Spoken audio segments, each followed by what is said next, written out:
हाँ जी, देखो आपने, अच्छा एक चीज और, आप सभी जो बच्चे, जैसे आप में से कोई कोई बच्चे ऐसे हैं जो नॉन मैथ्स बैकग्राउंड है, और कुछ कुछ चैप्टर्स ऐसे होते हैं जिनमें आप हमेशा लैग करते रहते हैं, अच्छे हो भी जाते हैं, पहले से और बेटर हो भी जाते हैं, लेकिन दूसरों को देख के लगता है कि यार नहीं, इतना कमांड तो अभी भी नहीं आ पाया जितना अर्शिया, इतना कमांड तो अभी भी नहीं आ पाया जितना कमांड बाकियों का आ रहा है, बाकी तो बहुत जल्दी जल्दी जवाब दे रहे हैं। तो यानी कि इसका मतलब उन्हें भी फील होता है, हमें भी फील होता है कि यार कुछ ना लैकिंग सी तो है। दोस्तों उन बच्चों के लिए मैं बता दूं, देखो आगे की चीज तुम आगे खुद संभालना, है ना, आगे के लेवल्स की बात करें तो आगे खुद संभालना, वहां पे भी कोई ना कोई तुम्हें कुछ ना कुछ गाइड करता हुआ दिखेगा। मैं तुम्हें ये सजेशन दे रहा हूं, जो बच्चे लैकिंग करते हुए दिखते हैं यहाँ पे, ठीक है ना, और उन बच्चों को स्टैट्स पे बहुत ज्यादा ध्यान देना चाहिए। स्टैट्स उनका बेड़ा पार कर दो, ठीक है ना, सीए हो चाहे सीएम, ठीक है। मैथ्स में कुछ फोबिया है, कुछ मतलब आप समझना बहुत सारी चीजों का इफेक्ट होता है, पहले से ही बहुत डरे हुए हैं, तो डरे हुए होने की वजह से ना कई बार सही भी पता होता है तो नहीं कर पाते परफॉर्म। डर बहुत बड़ी चीज है, मतलब आप, बहुत सारी ऐसी चीज होती है जो आप नहीं कर पाते हैं, जो कर भी सकते हैं लेकिन नहीं कर पाते डर की वजह से। स्टैट्स में ऐसा कोई भी डर नहीं होना चाहिए, और स्टैट्स में एक बार कॉन्फिडेंस आया, मतलब स्टैट्स अच्छा किया, फिर एलआर अच्छा किया, जहां आपको एक उम्मीद दिखाई जाती है कि यार देख मेरा इतना हिसाब किताब तो लग रहा है कि पास तो मैं हो जाऊंगा, जब ऑब्वियसली पॉजिटिविटी जो होती है ना वो एकदम से फिर बाकियों में भी मेहनत करने के लिए और क्या करती है, एक्साइटेड करती है। तो आपका फिर मैथ्स में भी वो बच्चा मेहनत करता है। और याद रखना बेटा, जो भी आप में से हार्ड वर्क करेगा, ठीक है ना, कोई भी नहीं रुकेगा, पेपर इररिस्पेक्टिव ऑफ पेपर कैसा भी है, ठीक है। यहाँ पे जैसे अयान, अयान बेटा, हाँ अयान है, बहुत अच्छा बेसिक है इसका, लेकिन बीच में थोड़ा सा किसी भी वजह से हाथ में भी इसकी प्रॉब्लम थी, अब ये चेज कर रहा है क्लास में, आज इसको एकदम से रिप्लाई नहीं दिखाई देता, तो ये कहीं ना कहीं अभी इस समय पे क्या कर रहा है, चेज कर रहा है चीजों को अप टू डेट करने की, ऐसा है या नहीं है, ठीक है ना। बहुत अच्छा शार्प माइंड है मैथ्स में, जो बेसिक वाले चैप्टर्स थे ये दिव्यांश हो गया, कोई दिक्कत नहीं, और भी बहुत सारे ये क्या नाम है आपका, राश साक्षी, हाँ, और भी बच्चे हैं, सर बहुत अच्छा बेसिक है। अच्छा एक बात और बता दूं, तुम्हारा नाम लिया है ना, तुम लोगों स्पेशली, आप लोग जैसे अप टू डेट हो भी, बट बेटा आप ना स्टैट्स पे बहुत ज्यादा वर्कआउट करना, नहीं तो पता है क्या होगा, अगर स्टैट्स आपने नहीं करा ना, आप कोई भी हो यहाँ पे, नाम तो अभी दो तीन का लिया है, जो बच्चे मैथ्स बैकग्राउंड है स्पेशली, बेटा आपका मैथ्स अच्छा फिर भी हो सकता है बिकॉज बेसिक है, बट स्टैट्स आपका अच्छा नहीं हो सकता अनलेस अनटिल आप मेरे साथ ना करो, क्योंकि आपने स्टैट्स पहले नहीं पढ़ा, और जो पढ़ा है उस वो और ये कुछ है ही, कहीं सिमिलैरिटी नहीं, बिल्कुल अलग है। तो आपको 40 नंबर तो नहीं चाहिए ना बेटा, 40-50 तो नहीं चाहिए ना, ज्यादा ही चाहिए, और ज्यादा चाहिए तो स्टैट्स के बगैर आप अचीव ही नहीं कर सकते। मैंने 99% वाले बच्चे को भी ऐसा देखा कि वो लास्ट में 40+ ला रहा है, क्यों ला रहा है, ठीक है अपना अपनी धुन में ही सवार है, ठीक है।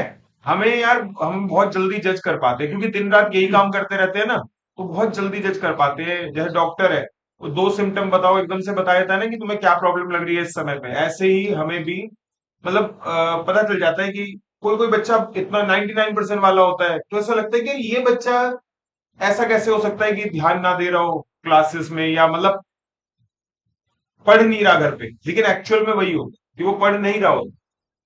तो बेटा बहुत ज्यादा दिनों का काम नहीं है, कोई 12 साल की पढ़ाई नहीं है, सिर्फ 1-1.5 साल की मेहनत है आप लोगों की, अभी फाउंडेशन निकलेगा, है, फाउंडेशन निकलते ही 8 महीने 9 महीने जो भी गैप है, उसके बाद इंटर का पेपर आ जाएगा, बस उसके बाद सीधा आपकी प्रैक्टिकल लाइफ, मतलब जॉब वाली लाइफ चालू। तो आप इनसे ना वैसे स्कूल की तरीके से मत लो, आपको बहुत सारे साल नहीं लगाने, आप 1-1.5 साल की बात है, यहाँ पे थोड़ा सा अपने आप को डिसिप्लिन में रखना है। डिसिप्लिन से मेरा मतलब ये है, आपका जो मन करता है करो, बट पढ़ाई के को किसी पढ़ाई को सेक्रीफाइस मत, मतलब आज का काम आज, आज का काम आज, ये वाला बस एक लिमिटेड सी जो लाइन बोली है, आज का काम आज ही, ये करते जाओ, सीए फाइनल तक भी नहीं रुकेगा, फाइनल तक भी नहीं रुकेगा। ऐसी मैं एक टीचर जो मैंने बताया था ना, जनकपुरी में है, वो मैंने ऐसी बात करते हैं हम आपस में, बाकी सर क्या लगता है इस बैच में क्या क्या कौन कौन पास होगा, डिस्कशन कभी मिलते हैं तो मान लिया नाम लिखने की बारी आती है कि इसका नाम इसका नाम इसका नाम पहले से ही पता चल जाता है, क्योंकि मैंने कहा दिन रात यही काम कर। तो ऐसी बात चल रही थी, फिर इंटर में तो ऐसे वो कह रहे कि मैंने कहा, यार फाइनल में कोई बच्चा कैसे कर सकता है, मतलब कि लापरवाही, कह रहे बस वही रीजन होता है, इसके अलावा दूसरा कोई और रीजन नहीं। एक जगह पे वहीं पे मैं बता रहा था एक बैच में, मतलब यही बात जैसे आपके साथ डिस्कस की, वहीं पे बता रहा था ऐसी बात कि एक बच्चे ने मुझे क्या रिप्लाई दिया कि मैथ्स तो ठीक गया था, मैंने मार्क्स पूछे तो बताए 38। मैंने कहा अच्छा फिर दिक्कत कहाँ पे आई, कह रहा अकाउंट्स लॉ में, तो मैंने पूछा अकाउंट्स में कितने, कह रहा 20। तो जब मैं ऐसे बात कर रहा था तो एक बच्चा और बैठा हुआ था, मैंने कहा अब यार बच्चे भी तो ऐसे सोचते हैं ना कि देख किसी बच्चे का मजाक कहीं उड़ा दे, शायद मतलब ऐसा थॉट प्रोसेस आ ही सकता है। खैर, तो वो लड़का बैठा हुआ था, मैंने ठीक ठीक बच्चा था लेकिन थोड़ा सा कैजुअल ही रहता था, मैंने उससे पूछा क्लास के बाद, मैंने कहा कोई तो बता तेरे मार्क्स कितने हैं, तो मार्क्स तो नहीं बताए क्योंकि वो कॉन्शियस हो गया कि मेरी बात कहीं और बताएंगे। हालांकि यहाँ पे पर्पस किसी का मजाक उड़ाना नहीं था, ठीक है ना, ना तुम्हें उस बच्चे का नाम पता, ना तुम्हें उस बच्चे की शक्ल पता, वो कौन है कौन नहीं पता, है ना, और तुम्हें ये भी नहीं पता कि मैं सच बोल रहा हूँ कि झूठ बोल रहा हूँ, ठीक है, मजाक कर रहा हूँ सच बोल रहा हूँ।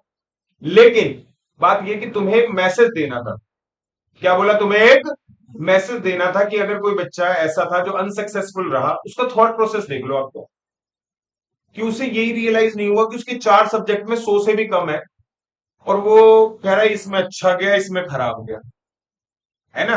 तो सारा खेल यहाँ का है आप क्या सोच रखते हैं, ठीक है ना, आप सब डिजर्विंग हो, आप सब कैपेबल हो, बट आप क्या थॉट प्रोसेस रखते हो, सारा खेल उसका है, ठीक है ना। बच्चों को मैंने देखा सेकंड अटेम्प्ट जब दे रहे होते हैं तो सेकंड अटेम्प्ट में ऐसे जवाब देते हैं वो, हर चीज का, सर ये ऐसे होगा ना, सर ये तो आपने ये बताया था, इतनी डिटेल में, फर्स्ट अटेम्प्ट में उन्होंने ऐसा नहीं किया होता, ऐसा क्या चेंजेस आ गया उसके अंदर, उसका सेल्फ रियलाइजेशन है, पता उसे भी था पहले अटेम्प्ट में भी, लेकिन सेकंड टाइम में वो फील कर रहा है उस बात को, फर्स्ट टाइम में वो अटेम्प्ट में फील ही नहीं करता था।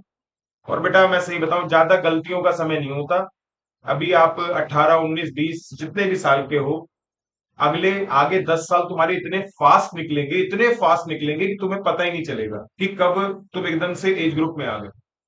और सारी खेल इस बात का होगा कि जब वो 10 साल जब निकलेंगे, कोई एक पॉइंट ऑफ टाइम आएगा जब आपको लगेगा कि हाँ यार पीछे क्या रहा, तो आपने अगर मेहनत करी होगी तो बड़े स्टेबल दिखाई दोगे, हर समय स्माइलिंग फेस के साथ दिखाई दोगे, और अगर नहीं तो उसके आगे वाली लाइफ फ्रस्ट्रेटेड दिखाई देगी। तो ये आपकी चॉइस है, आपकी आगे की लाइफ कैसी है, ठीक है।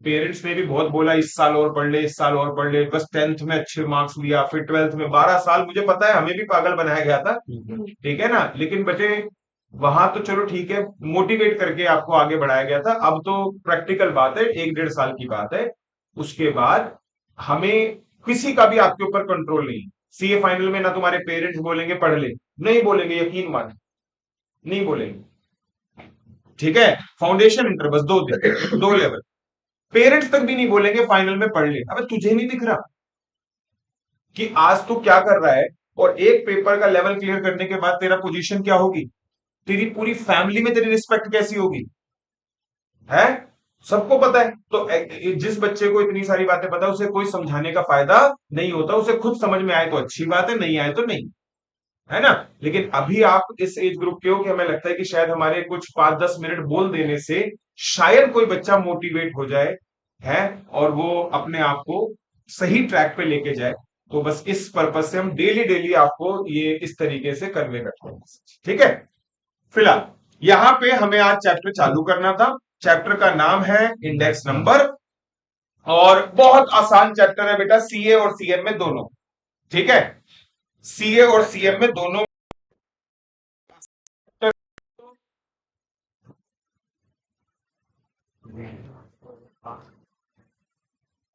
Index number.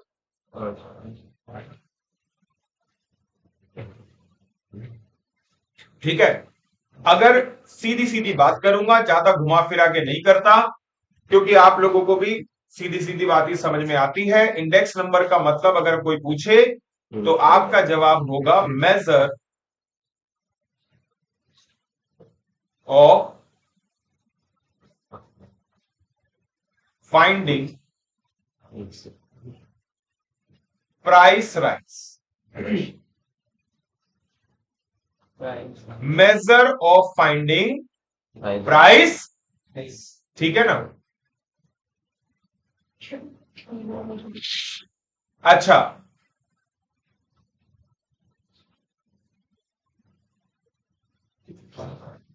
बेटा अब ये लाइन लिखने से कई बार क्या होता है कि लिख तो ली, पर मतलब क्या है।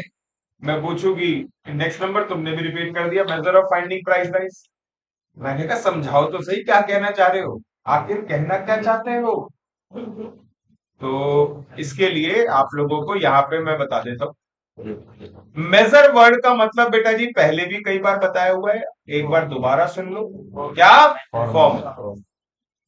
और प्राइस राइज का मतलब बेटा जी क्या? इन्फ्लेशन। ठीक है, इन्फ्लेशन निकालने के जो इन्फ्लेशन निकालने के जो फॉर्मूलाज हैं उनको बेटा इंडेक्स नंबर नाम दिया, उनको क्या नाम दिया जाता है? समझ गए बात को? ठीक है,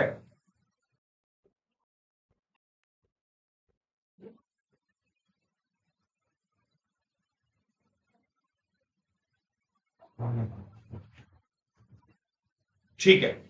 अच्छा, अब अगर बात की जाए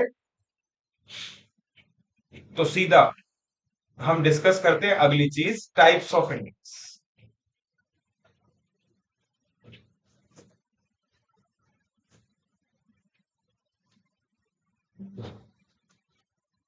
सीधा डिस्कस करते हैं अगली चीज, टाइप्स ऑफ इंडेक्स। बेटा तीन तरीके के इंडेक्स होते हैं। देखो, हमारे खर्चे कब बढ़ते? या तो चीजें महंगी हो जाए, या हमारी इनकम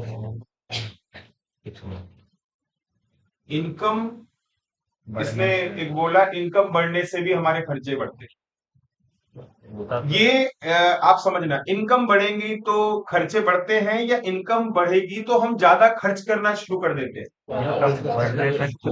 तो इसका मतलब income is not the factor, बल्कि क्वांटिटी इज द फैक्टर, कि मैं सामान ज्यादा खरीदने लग गया, है ना। जैसे मतलब देखो, इन जनरल तो क्या होता है, इनकम बढ़ने पे ना इंसान के खर्चे बढ़ते हैं, लेकिन वो क्वांटिटी वाइज नहीं बल्कि क्वालिटी वाइज होता है, वो ज्यादा अच्छी क्वालिटी वाला प्रोडक्ट खरीदना शुरू करते हैं, यही बात है ना।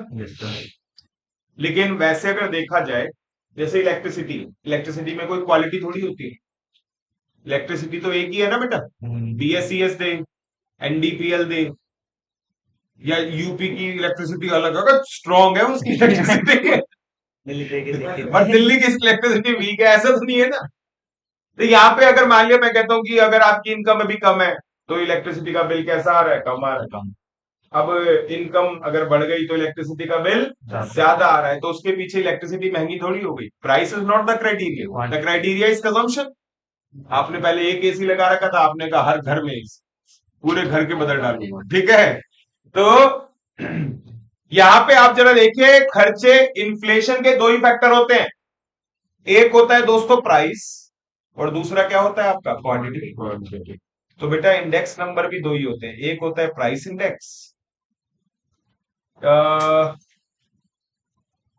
कोई एक बच्चा कर दे यार, रेहान तू कर देगा, तेरा हाथ पहुंच जाएगा, थोड़ा सा इसे शिफ्ट होगा,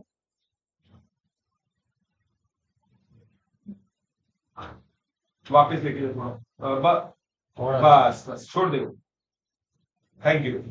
तो इंडेक्स भी दो ही तरीके के होते हैं, एक होता है प्राइस इंडेक्स और दूसरा क्या होता है? क्वांटिटी इंडेक्स, ठीक है ना।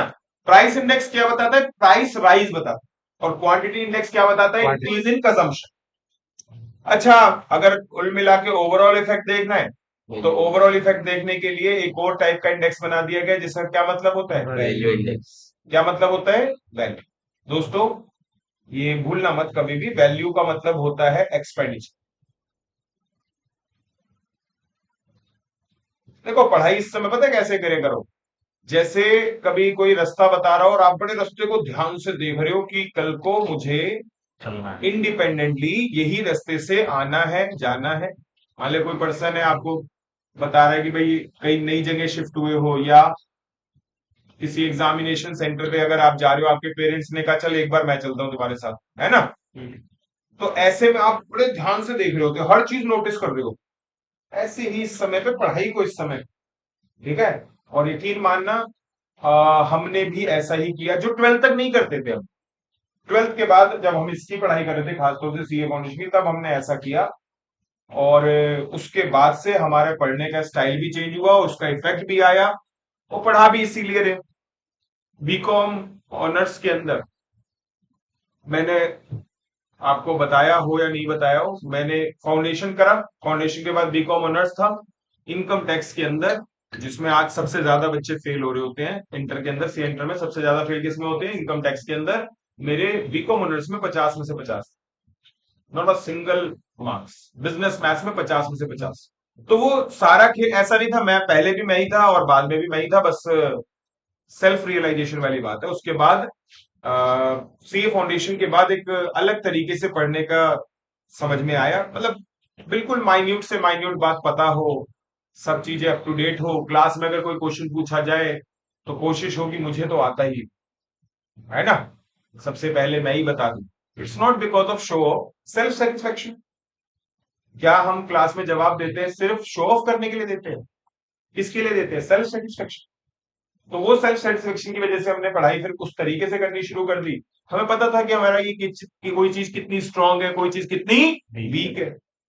इनफैक्ट अकाउंट्स में भी मेरे 50 में से 45 आएंगे, कोई कैलकुलेशन मिस्टेक हो गई होगी बस।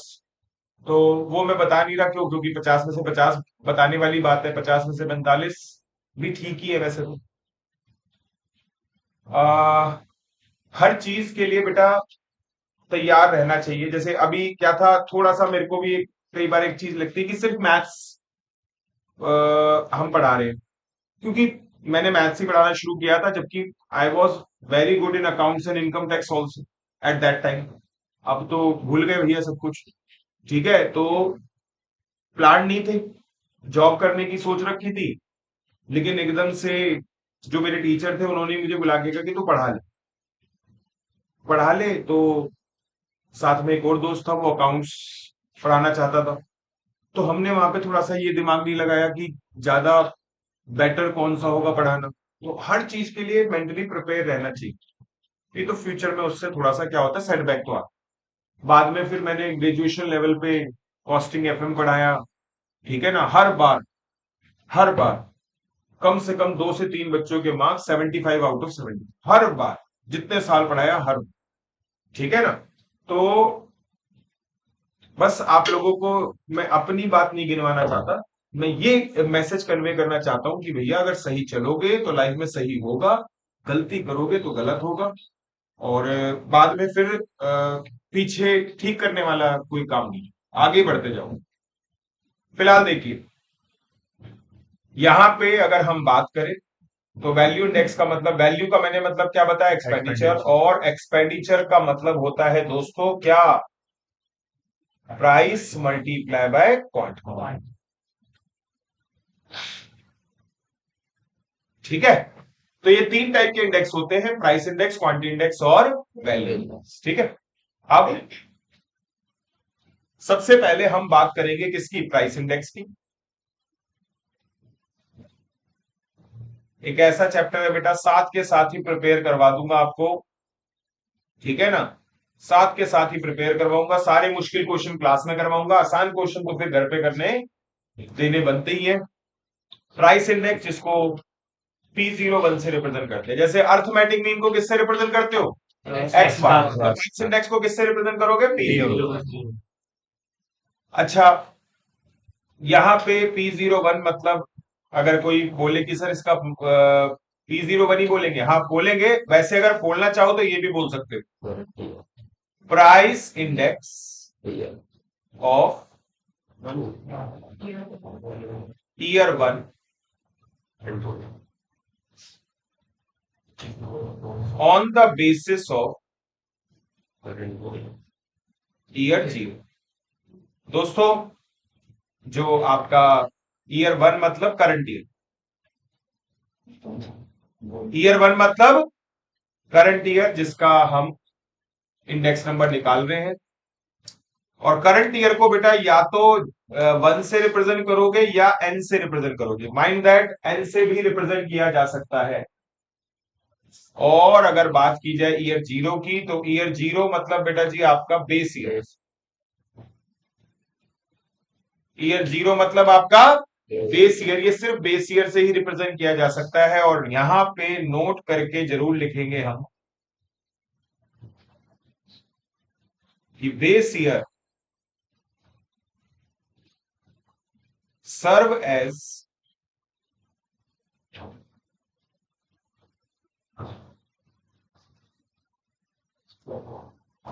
स्टैंडर्ड ईयर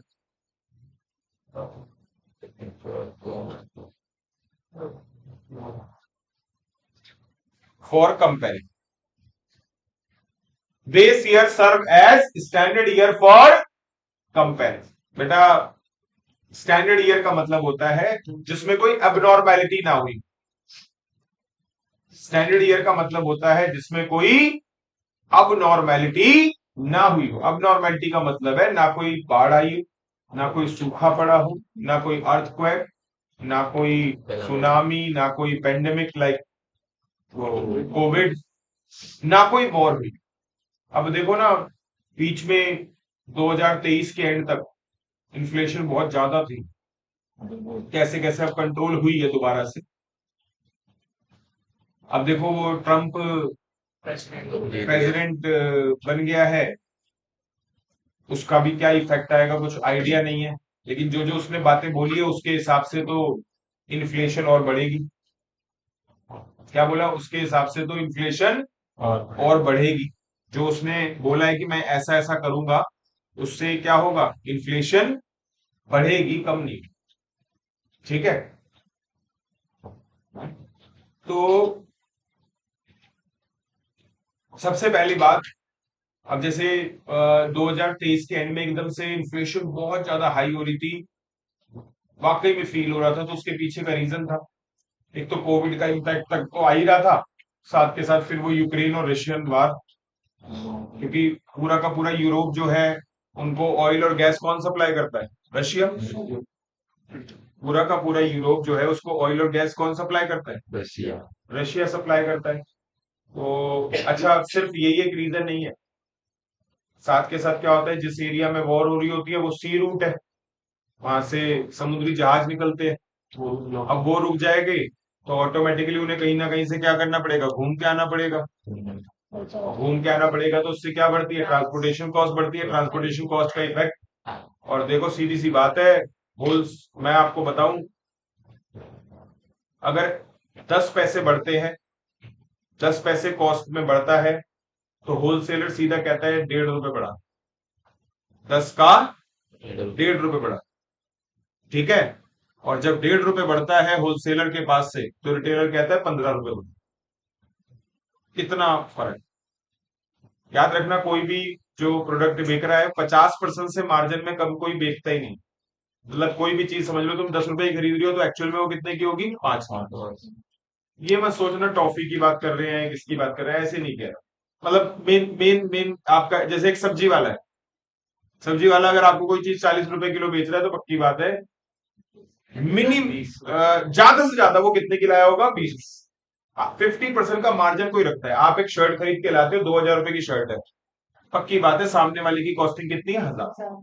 50% से कम पे कोई काम नहीं करता, क्योंकि अगर 50% से कम पे काम करो तो बचत ही नहीं। हाँ, ये मत सोचो कि वो पूरे 50% बचा रहा है, क्योंकि रीजन है, आपको 2,000 की शर्ट बेचने पे 1,000 रुपए की तो शर्ट दे ही रहा है ना।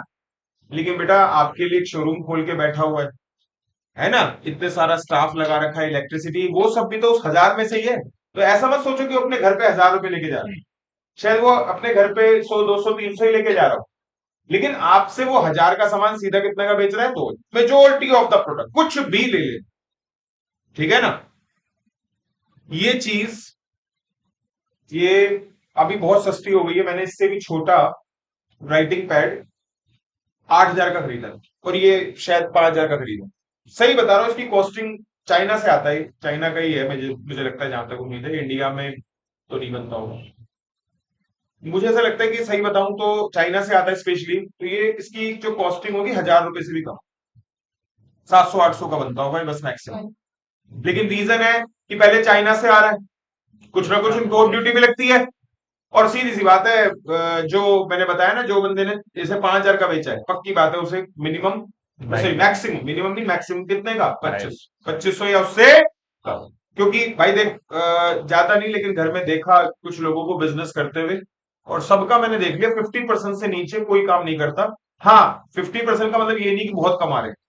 क्यों? क्योंकि मैंने बता दिया, 1,000 की शर्ट अगर 2,000 में बेच रहा है तो आप सोच रहे हो 1,000 रुपए बचा रहे हो, कितनी कमाई है। नहीं, उस 1,000 रुपए में से ना सारे खर्चे निकल, इलेक्ट्रिसिटी वगैरह सब कुछ। तो यहाँ पे हम बात चल रही थी हमारी क्या, स्टैंडर्ड ईयर की। स्टैंडर्ड ईयर कैसा होता है? नॉर्मल, जिसमें कोई अबनॉर्मलिटी ना हो। अबनॉर्मलिटी कौन कौन सी होती है? फ्लड, ड्रॉट, सुनामी, अर्थक्वेक, मतलब सारी नेचुरल कैलेमिटी, वॉर, पेंडेमिक, सब कुछ कवर। ठीक है, चलिए। तो यहां पे अगर हम बात करें, वैसे भी एक बात बताओ ना, किसी नॉर्मल ईयर से ही तो कंपेयर करते हो आप। हाँ, किसी नॉर्मल ईयर से तो कंपेयर करोगे, अब नॉर्मल ईयर से क्यों कंपेयर करोगे? उससे कोई मीनिंगफुल रिजल्ट आएगा या मीनिंगलेस आएगा? आप मतलब ये बोलो, मान लीजिए जैसे आपका 12th के पेपर में कोई ऐसी जगह सेंटर पड़ जाए, टीचर आए, उसने कहा यार क्या बच्चों की जिंदगी खराब कर रखी है, पढ़ाई पढ़ाई पढ़ाई। उन्होंने कहा बच्चों फोन लाए हो, ठीक है ना? अगर हाँ, चलो सब नेट से ढूंढो आंसर और लिखो। सबके मार्क्स आ गए 100 में से 100 है। अब उसके बाद 12th के बाद आप फर्स्ट ईयर में या फाउंडेशन के मार्क्स कंपेयर करते हैं, यार इस बार कम रह गए मेरे मार्क्स। ये कंपैरिजन है। एक सीएमए का बच्चा था, 2-3 साल पहले, यहाँ करनाल से, तो उसने हमसे पेपर करवा लिया था। सारा पेपर उसके आए थे 400 में से 398, मैथ्स में 100 में से 100 थे, बाकी पता नहीं लॉ में शायद 1-2 नंबर कम हुए होंगे, अकाउंट्स में ही पूरे, इकोनॉमिक्स में ही पूरे, तो 398 मार्क्स। तो अब वो इंटर में फेल हो जाए, हुआ ही, पास थोड़ी कभी हुआ यार। हमेशा अपने आप को ना वीक बनाना, ये बहुत बड़ा गलत काम है। हमने उसे बोला कि भाई बेटा हमसे मत करवा पेपर, तुझे जितना आता है उतना करिए। लेकिन कई बार क्या होता है, पीछे पड़ जाते हैं। अब वो थोड़ा माहौल ऐसा था 2020-21 के आसपास का, पता नहीं हमारे भी माइंड में क्या है, ठीक है भाई पूछ ले। ऐसी सीएसईटी में था, ऑनलाइन जो घर वाले होम बेस्ड एग्जाम थे ना, बहुतों में था ऐसे। तो कोई बात नहीं, पूछ ले।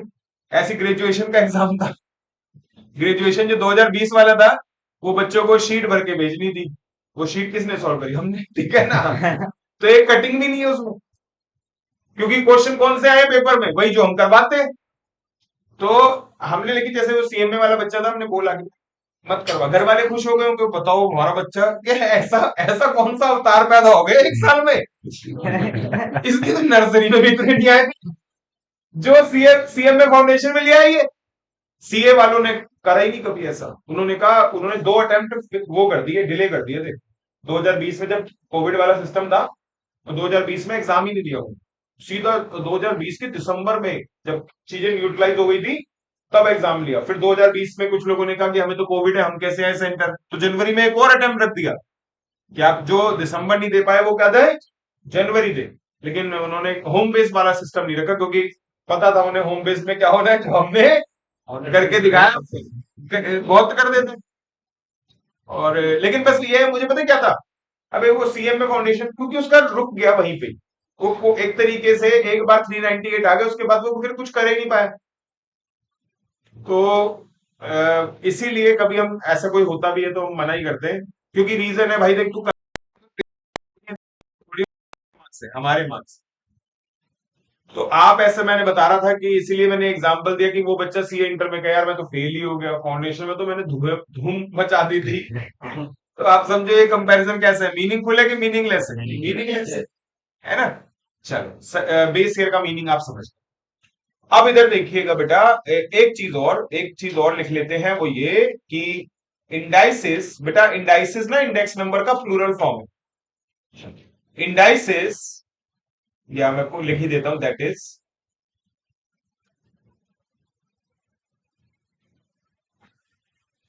Index number. Indices, that is index numbers, are unit free measure।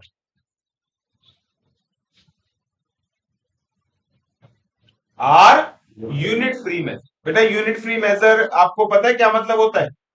इसमें वो यूनिट्स नहीं लगते पीछे, जैसे केजी वगैरह, जी। बहुत बढ़िया, सही जवाब। इंडिपेंडेंट ऑफ यूनिट्स, यानी कि सुनो, एक्चुअली बेटा जो प्राइस इंडेक्स होता है ना वो परसेंटेज में आता है। किसमें आता है वो? परसेंटेज में आता है। तो दोस्तों परसेंटेज में आता है तो इसका मतलब ये हुआ कि चाहे आपके प्राइसेस रुपी पर किलोग्राम हो, चाहे आपके प्राइसेस रुपी पर लीटर हो, रुपी पर मीटर हो, कोई फर्क नहीं पड़ेगा, आंसर किसमें आएगा? परसेंटेज। बस इसीलिए इसे यूनिट फ्री कहा जाता है। क्या सब समझ गए इस लाइन को? वेरी गुड दोस्तों। अब इंडेक्स नंबर का ना मैं सॉरी पहले प्राइस इंडेक्स के फॉर्मूले बता रहा हूं। पहले फॉर्मूलों का ना इंडेक्सेशन कर रहा हूं, लिस्ट कर रहा हूं। अच्छा बताइए इसे इंडेक्स नंबर क्यों बोलते हैं? इसे इंडेक्स नंबर इसलिए बोलते हैं, सुनना भाई ध्यान से। अभी पीछे इस बार का जब वो आया था, बजट आया था, तो एक क्लॉज आया उसमें। उसमें ये क्लॉज आया कि जैसे एग्जाम्पल के तौर पे आपके फोर फादर्स ने, पेरेंट्स के पेरेंट्स के पेरेंट्स ने कभी 1901 में कोई जमीन खरीदी। कितने रुपए की? 5 रुपए की। आज उसकी वैल्यू है 500 करोड़। तो ऐसे में एक टैक्स होता है जिसे बोलते हैं कैपिटल गेन। क्या बोलते हैं? Capital gain. ठीक है ना? Long term capital gain, short term, है ना? तो आपका कैपिटल गेन पे टैक्स लगता था। तो पहले क्या किया जाता था कि भाई 1901 में 5 रुपए लगाए थे ना, 1901 के 5 रुपए 2024 में कितने? 5 रुपए रहेंगे? नहीं। कितने होंगे? उसके लिए हम क्या करते थे? इंडेक्सिंग करते थे। क्या करते थे? इंडेक्सिंग। वो यहीं से लिया जाता है, और जो इंडेक्सिंग की वैल्यू होती थी वो यहीं से ली जाती थी। किससे? इंडेक्स। ठीक है ना? अभी मैंने पीछे जब सुना था तो उसमें कहते हैं इंडेक्सिंग खत्म करेंगे। क्या करेंगे? इंडेक्सिंग। जबकि थोड़ा गलत ही बात है ये तो, है ना? जैसे एग्जाम्पल के तौर पे वो, हाँ, एक कंपनी पिछली क्लास में ही बता रहा था तुम्हें मैं, एशियन पेंट की सिस्टर कंसर्न थी ईसीएल। हाँ, ELCI हाँ कुछ ऐसे। इन्वेस्टमेंट, हाँ, ये उसका शेयर सीधा 10 रुपए का कितने का हो गया? 2,87,000। 2,64,970, 430 रुपए पहले दिन, दूसरे दिन फिर 2,70,000, फिर 2,80,000। अभी से अब आप सोचो कि कोई 10 रुपए के शेयर को कहे कि 2,80,000 का हो गया, 2,80,000, यार ये तो गलत होगा ना। किसी ने 10 रुपए कब लगाए थे? पता चला 100 साल पहले। तो ये कैपिटल गेन का सही तरीका नहीं है। हमारे पैसे की वैल्यू को वैसे ही रख रहे हो, बस ग्रोथ ग्रोथ देख रहे हो, जिससे क्या बन जाए? टैक्स ज्यादा बन जाए। ये थोड़ा सा अपोज हुआ था इसका, लेकिन इंडेक्सिंग का मतलब समझे आप कि फ्यूचर, पास्ट में जो आपने खर्च किए थे उसकी वैल्यू कब निकालो? आज। उसकी वैल्यू कब निकालो? आज। बेटा आप कुछ कहना चाहते थे? यही पॉइंट। अच्छा अच्छा, तो आप इस बात को समझिएगा कि इंडेक्स नंबर क्यों पड़ा, क्योंकि इससे हम क्या करते हैं? इंडेक्सिंग करते हैं। इंडेक्सिंग मतलब पास्ट में जो भी खर्चा हुआ था उसकी वैल्यू कब निकालते हैं?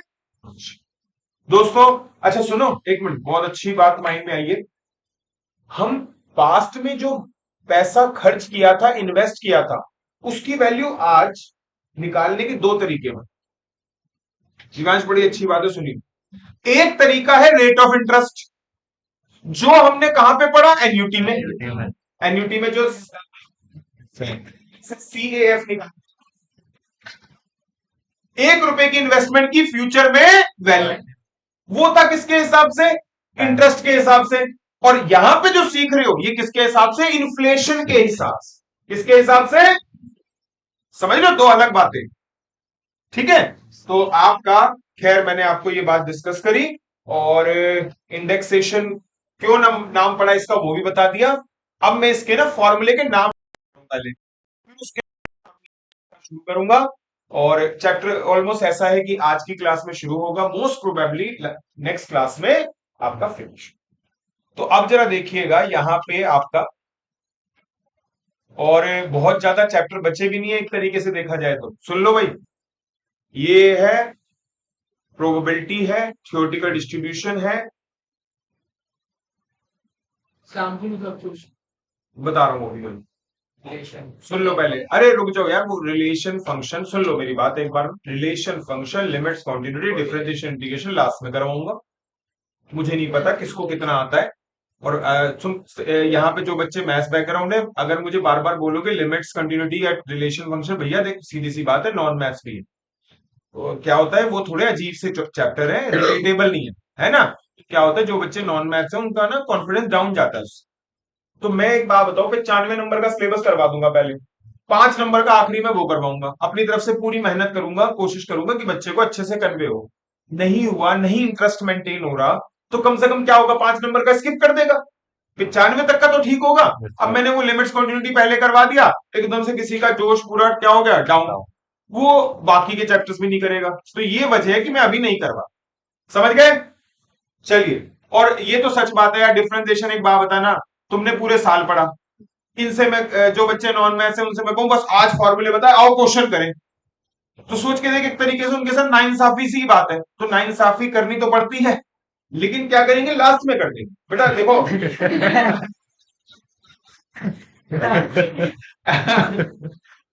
नहीं नहीं नहीं, देखो मैं अपनी तरफ से पूरी ताकत लगाऊंगा, लेकिन मैं कहूंगी इसमें मैं 2 महीने लगाऊंगा। नाइंसाफी करने तो दो, मैं अगर डिफरेंस सुन भाई, डिफरेंशिएशन तो मैं कहूंगा आओ इसमें 2 हफ्ते लगाऊंगा। जो बच्चे नॉन मैथ्स से वो खुद इंटरेस्टेड नहीं होंगे, वो कहेंगे यार 4-5 नंबर का टॉपिक सारा है ना, उसमें 2 हफ्ते, इससे अच्छा तो सर ने जो पहले पढ़ाया उसमें अगर 2 हफ्ते निकालेंगे तो 40 मार्क्स का प्रिपेयर हो जाएगा। यहाँ कितने का होगा, 5 का। अच्छा तो आई थिंक समझ रहे हो ना बात को, इसलिए मैंने वो थोड़ा लास्ट प्रायोरिटी पर। ठीक है भाई, तो अब जरा देखिए, यहां पे अगर हम बात करें प्राइस इंडेक्स, बेटा प्राइस इंडेक्स में 2 कैटेगरी,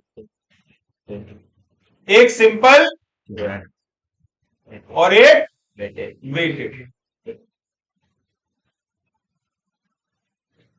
ये तो देख के बोल रहे हैं, तुझे याद है, नॉर्मली याद है, अच्छी बात। तेरा कितना स्कोर रहा है मैथ्स में? तेरे को थोड़ी लैंग्वेज की प्रॉब्लम है कि जब क्वेश्चन की लैंग्वेज है वो थोड़ी बहुत समझ में आती है, उस वजह से तेरी गलतियां होती।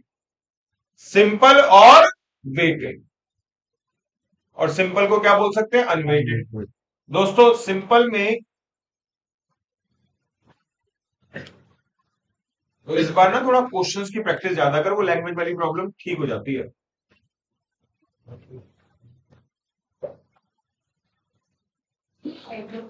एग्रीगेट मेथड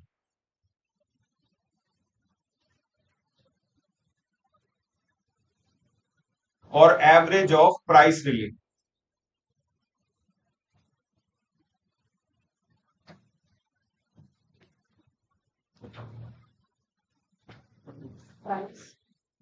प्राइस रिलेटिव, ठीक है बेटा। इसमें एवरेज ऑफ प्राइस रिलेटिव में 2 तरीके के होते हैं, एक होता है arithmetic mean of price relative, और एक होता है geometric mean of price relative. बहुत अच्छे से इंडेक्सेशन बनाओ। अगला, वेटेड में भी 2 category,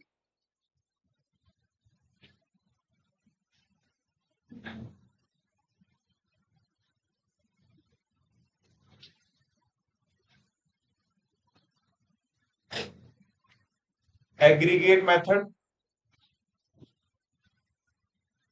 average of price relative.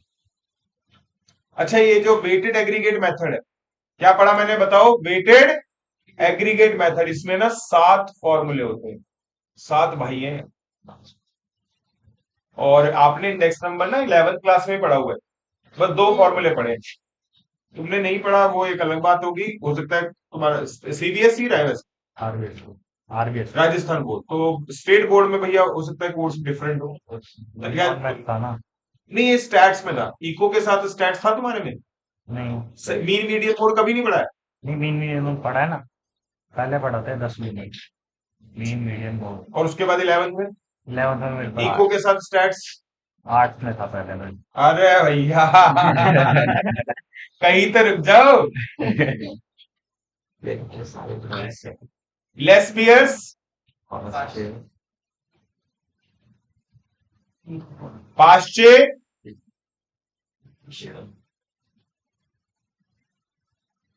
Fishers डॉर्बिश बोले, ये 3 फॉर्मूले तो 11th क्लास में भी सिखाए जाते हैं वैसे।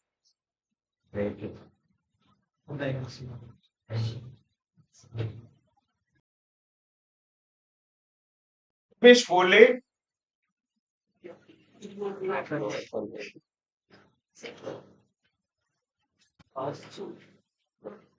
मार्शल एजवर्थ, अरे वो इकोनॉमिक्स वाले नहीं है, एल्फ्रेड मार्शल, हाँ सर। उन्हीं की बुआ का बेटा तो है। आता है question, relation between Alfred Marshall and Marshall Edgeworth, क्या लिख के आओगे? कितने हो गए? 1 2 3 4 और 5। कैली और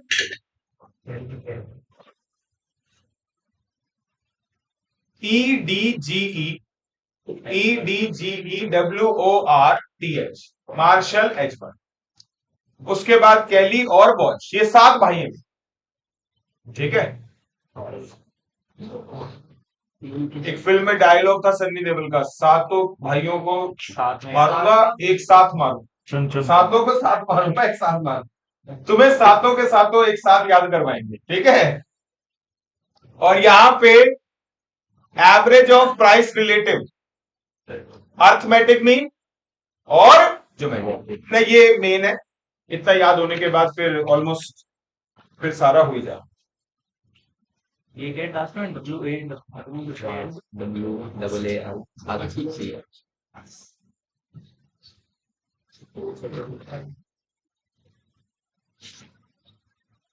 हाँ जी, लिख लिया सबने ये? चलो फिर अब सीधा फॉर्मूलाज और क्वेश्चन शुरू करते हैं। दोस्तों सबसे पहले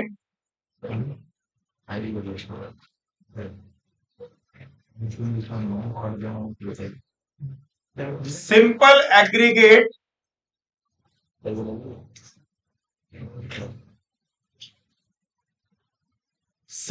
एग्रीगेट मेथड। अरे तुम्हारे एग्जामिनेशन फॉर्म भरने शुरू हो गए नहीं हुए? अच्छा, सिंपल एग्रीगेट मेथड, ठीक है। सिंपल एग्रीगेट मेथड सबसे पहला मेथड है ये। और ये आपको बता दूं, प्राइस इंडेक्स तो P01 से रिप्रेजेंट होता है। और यहां पे आपका फॉर्मूला सिग्मा P1 अपॉन में सिग्मा P0 और मल्टीप्लाई बाय व्हाट 100। ये सबसे पहला फॉर्मूला है। और इसके अंदर एक ड्रॉबैक है, इस वजह से आगे और मेथड्स को डेवलप किया गया। इसका ड्रॉबैक ये है दोस्तों कि ना, जैसे क्या होता है, अगर मान लिया मल्टीपल कमोडिटी है, A B C D E, और यहां पे आप जरा नोटिस करेंगे, आपका जो ए है वो किलोग्राम में है, बी जो है वो लीटर में है, सी जो है वो पैकेट में आता है, डी जो है वो डजन में आता है, और लीटर में आता है। ऐसे आपको दे रहे। फिर इनका बेस ईयर का प्राइस पता है ना, 0 मतलब बेस ईयर और 1 मतलब करंट ईयर का प्राइस, ऐसे दे दिया है। तो हमारे फॉर्मूले के हिसाब से हमें इन सबका टोटल करना पड़ेगा,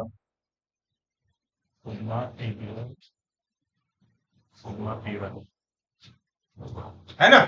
इन सबका क्या करना पड़ेगा? टोटल करना पड़ेगा। कुछ लोगों की सोच ऐसी थी कि सर ये गलत नहीं है, कहता आप ऐसी चीजों का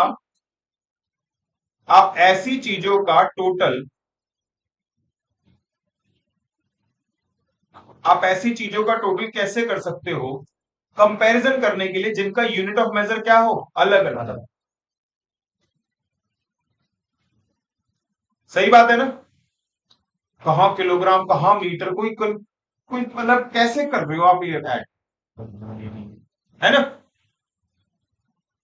और ऐसा भी था कि जैसे अगर मान लिया किसी का रेट, किसी चीज है, दोनों चीजें ग्राम्स में, लेकिन एक का प्राइस लिख दिया किलोग्राम में और एक का प्राइस लिख दिया ग्राम्स में।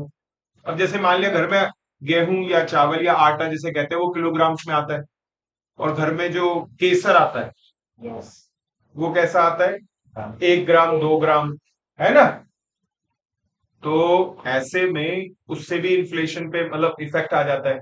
कोई चीज को आप किलोग्राम में लिख रहे हो या कोई चीज को आप ग्राम्स में लिख रहे हो, उसका फर्क आ जाता है।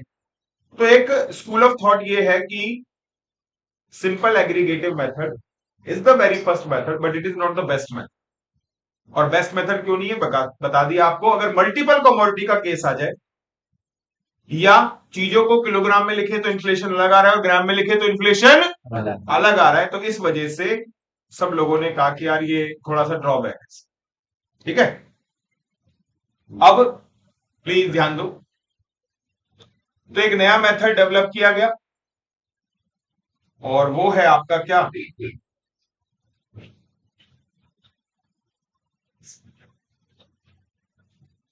Simple average of price relative.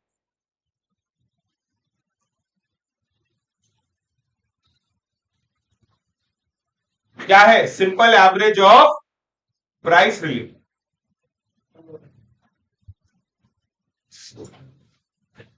पीछे है जगह, है last. Simple average of price relative. तो बेटा अभी मतलब कॉलेज से आ रहे हैं या कैसे? कॉलेज से आ रहा है? अच्छा, कॉलेज पहले क्लास अटेंड करके फिर आ रहा है? अच्छा, वैसे तू अप टू डेट चल रहे हैं, मतलब क्लासेस रिकॉर्डिंग देख रहा है ना? ठीक है, एन्युटी कर लिया पूरा? ठीक। मैं अभी ना इनकी बस सुनो, अब मैं इनकी ना जो भी अभी तक चैप्टर है इनकी प्लेलिस्ट बना रहा हूं, जिससे कल को कभी भी रिवाइज करना हो तो आपको सीधा प्लेलिस्ट शेयर करी, एक बार में सारी क्लासेस 1 बाय 1 मिल जाएगी सब। ठीक है, वो आसान हो जाएगा। तो यहां पे simple average of price relative. अब simple average of price relative की अगर बात करें तो दोस्तों इसमें दो बताए थे आपको, एक तो अर्थमेटिक मीन और एक ज्योमेट्रिक मीन। दोस्तों दोनों के अभी करते हैं क्वेश्चन भी। अच्छा, प्राइस रिलेटिव जो है ना, सुनो, जो प्राइस रिलेटिव है इसका फॉर्मूला होता है P1 अपॉन में P0 मल्टीप्लाई बाय 100। दोस्तों देखो मैं बताता हूं ये कैसे बेटर है, ये कैसे सिंपल एग्रीगेट की प्रॉब्लम को ओवरकम कर रहा है, कैसे सुनो। दोस्तों एक बात बताओ, A kilogram B litre C packet, यही प्रॉब्लम थी ना हमें? यार एक बात देखना गौरव, अगर तू यहाँ प्राइस रिलेटिव निकालेगा, दिख रहा होगा यहाँ पे लिख रहा हूं बेटा, थोड़ा देख लेना प्लीज। प्राइस रिलेटिव निकालेगा तो P1 अपॉन में P0 करेगा। तो जब तू P1 अपॉन में P0 करेगा तो किलोग्राम का कंपैरिजन किलोग्राम से, लीटर का कंपैरिजन लीटर से, पैकेट का कंपैरिजन। पैकेट से। तो इसमें कोई गलती नहीं है। और जब तुम कंपैरिजन करोगे तो बाकी सारे आंसर अब किस में आ जाएंगे? परसेंटेज। अब सब परसेंटेज में आ गए, तो अब उसको आप ऐड करो, मल्टीप्लाई करो या कुछ भी करो, सब क्या है? एग्रीड इस बात से। तो मुझे उम्मीद है कि आप लोगों को समझ में आ गई ये बात। तो फाइनली यहां पे अगर हम बात करें तो arithmetic mean of price relative, और यहां पे P01 equal to sigma PR upon में H। ठीक है, ये आपका फॉर्मूला हो गया।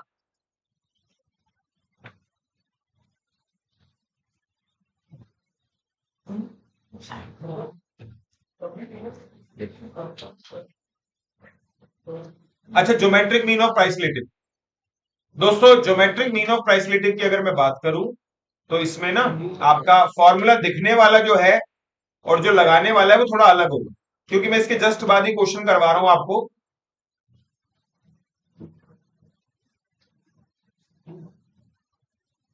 तो ये याद तो ऐसे ही रखना है, लेकिन मैं करने का तरीका, यार ज्योमेट्रिक मीन लगा रहा हूं भाई, क्या लगा रहा हूं?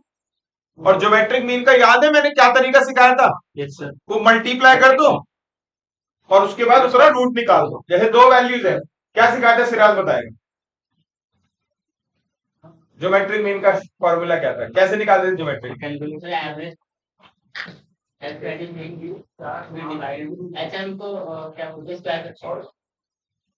गलत बात है, चलो जो है बताए तो टाइम नहीं लगाऊंगा। ज्योमेट्रिक मीन का मतलब हो गया कि सारे नंबरों को मल्टीप्लाई करो, और अगर तीन नंबर है तो तीनों को मल्टीप्लाई करके क्यूब रूट, चारों को मल्टीप्लाई करके फोर्थ रूट। सिराज कोई बात नहीं, इसे वो रिलेशन याद आ गया था, G M square equal to A M into H M, है ना। चलो, तो अब यहाँ पे हम एक काम करते हैं, अर्थमेटिक मीन और ज्योमेट्रिक मीन का एक एक क्वेश्चन कर लेते हैं हाथों हाथ। जी बेटा क्या कह रहा है? ये एंटी लॉग वाला फॉर्मूला। ज्योमेट्रिक मीन का फॉर्मूला ऐसे ही होता है। जब सुन, जब ज्योमेट्रिक मीन लिखवाया था तो तरीका बताया तो x1 x2 xn, और उनका कौन सा रूट, nth रूट। फिर मैंने बताया था अगर इसे कन्वर्ट करना चाहूं तो मैं इसे ऐसे भी लिख सकता हूं, anti log sigma log x upon में, ठीक है दिव्यांश।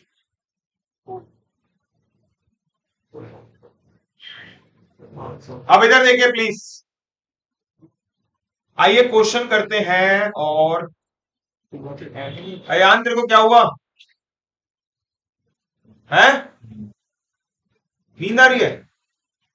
वे हेड डाउन क्यों कर रहा है यार? तेरे काफी दिन हो गए, तेरे ऐसे ही चल रहा है, क्या दिक्कत है यार? ठीक कर थोड़ा तबीयत अपनी।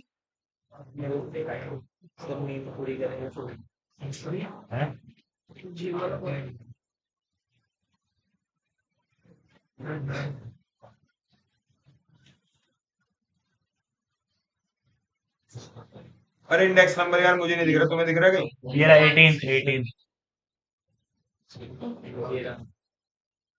बिना चश्मे के तो ऐसे ही रहेगा। नजर तेज है सब मेरे, नजर तेज, चील की नहीं करते।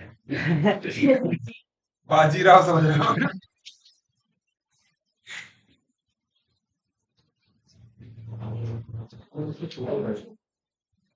अच्छा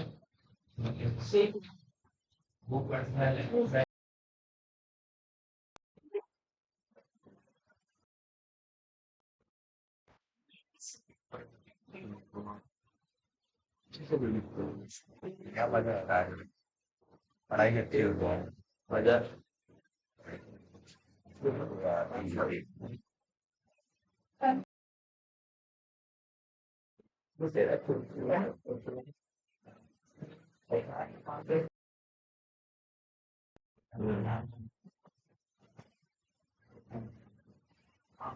लो भाई प्लीज, बात नहीं।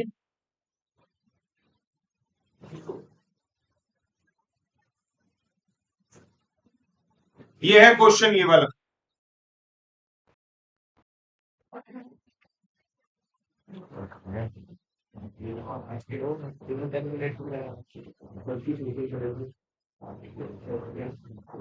सुनो, अब ना ये देखो मैं कर पा कैसे रहा हूं, मैं एक एक स्टेप लिखूंगा यहाँ पे, और आपको ये देखो। पहली बात तो ये कि ये करंट ईयर का प्राइस P0 और ये बेस ईयर का, गलती करवा रहे हो यार, ध्यान नहीं देते बिल्कुल भी। करंट ईयर का प्राइस P1 और बेस ईयर का प्राइस P0। अच्छा, प्राइस रिलेटिव सब बताओ क्या होता है, P1 अपॉन में P0 और मल्टीप्लाई बाय।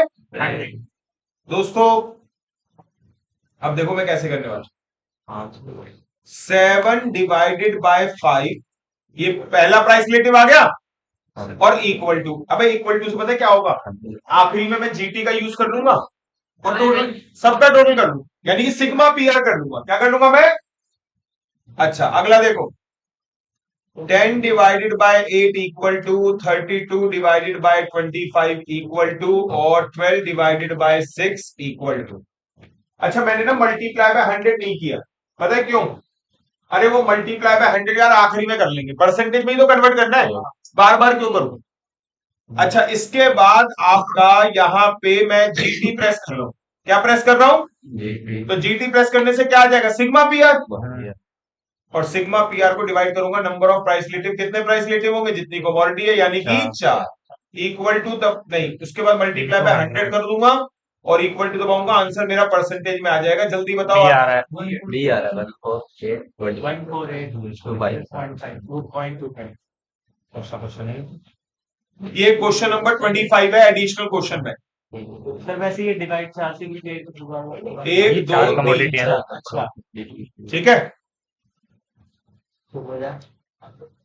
पूरी ताकत लगा गौरव, हाँ बोल। टूट जाएगा सर। अरे यार, इसका मतलब ये है कि हमारे खर्चे वीट, मिल्क, फिश और शुगर के ओवरऑल 48% से बढ़ गए। हाँ, अरे सुनो, इसने क्वेश्चन पूछा कि सर ये अच्छा है जेनवन, जब भी जिसके माइंड में जो भी क्वेश्चन आए यार पूछो जरूर।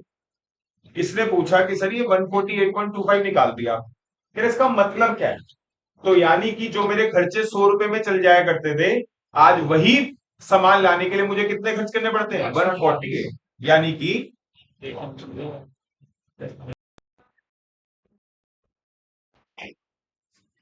यस प्राइस राइज जो है वो कितना हुआ है, 48.25%। बेटा ये बताओ सब ठीक है अभी, चलो अच्छा एक बात बताओ, ये सिंपल सा था ना, कुछ भी नहीं था ना, नहीं, देखने में क्वेश्चन ऐसा लगता है प्रॉपर कि सब्जेक्टिव क्वेश्चन है, लेकिन हमने किस पे कर दिया, और अभी देखो ज्योमेट्रिक मीन वाला भी करते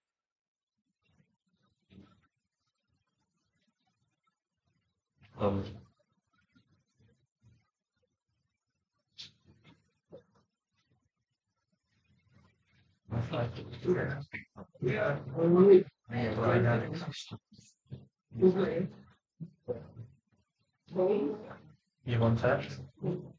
71 एडिशनल क्वेश्चन बैंक,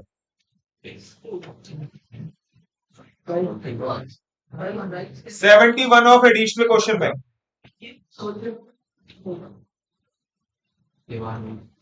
सुनो ध्यान से, यहां पे आपका करंट ईयर प्राइस P1 और बेस ईयर प्राइस P0, तो P1 divided by P0, P1 divided by P0, ये पहला प्राइस रिलेटिव आ गया।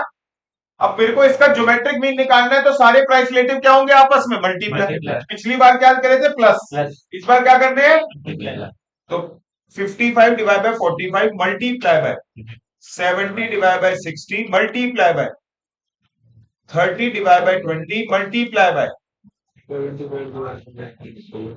मल्टीप्लाई बाय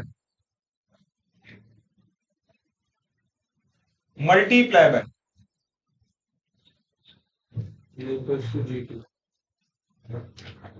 है। अच्छा इसके बाद इक्वल टू दबा, इक्वल टू से पता है क्या हुआ, सबका प्रोडक्ट फाइन सेटल हो, ठीक है। अब सबको याद होना चाहिए nth रूट निकालने का तरीका हमारा क्या होता था, स्क्वायर रूट कितनी बार, बहुत बड़ी, फिर -1, अच्छा डिवाइड कितने से करूंगा, divide by 6 plus 1 multiply equal to multiply equal to multiply equal to भी कितनी बार करोगे, और सुनो बाद में ना फिर वो परसेंटेज अभी भी 100 से मल्टीप्लाई नहीं किया था, तो आखिरी में और इक्वल टू, बताओ चलो वैल्यू कितनी लिखी, 124.25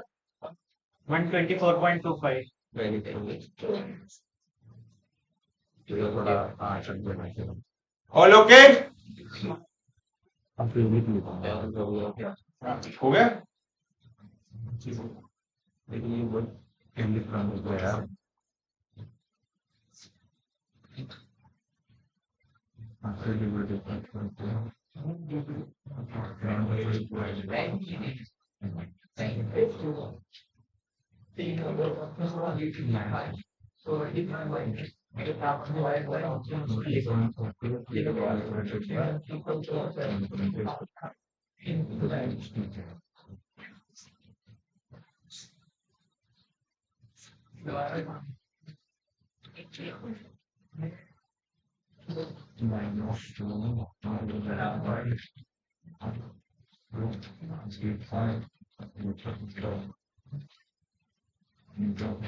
चलो आगे बढ़े।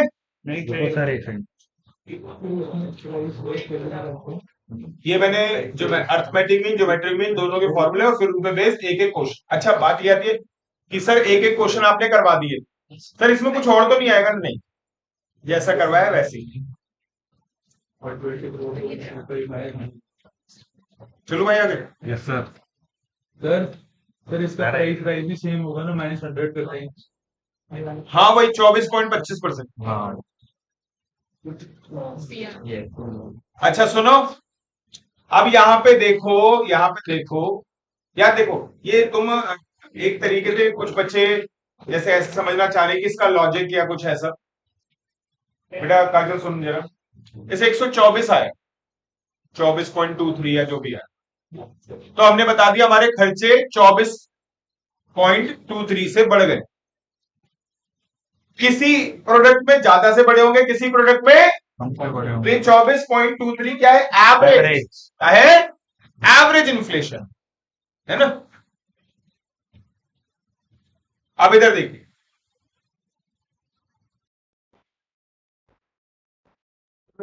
हाँ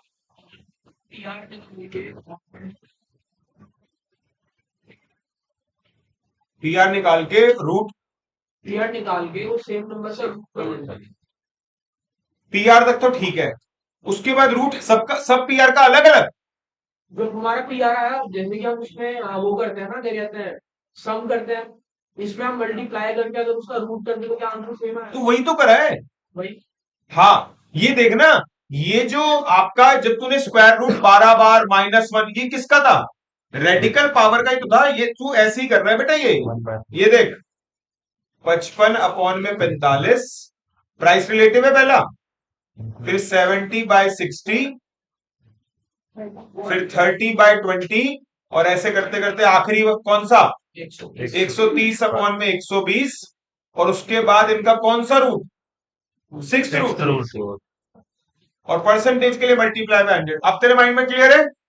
गुड दोस्तों, मुझे उम्मीद है अब तक तो लिख लिया होगा। तुम दोनों गर्ल्स बिल्कुल कर चुकी हो ना? गुड।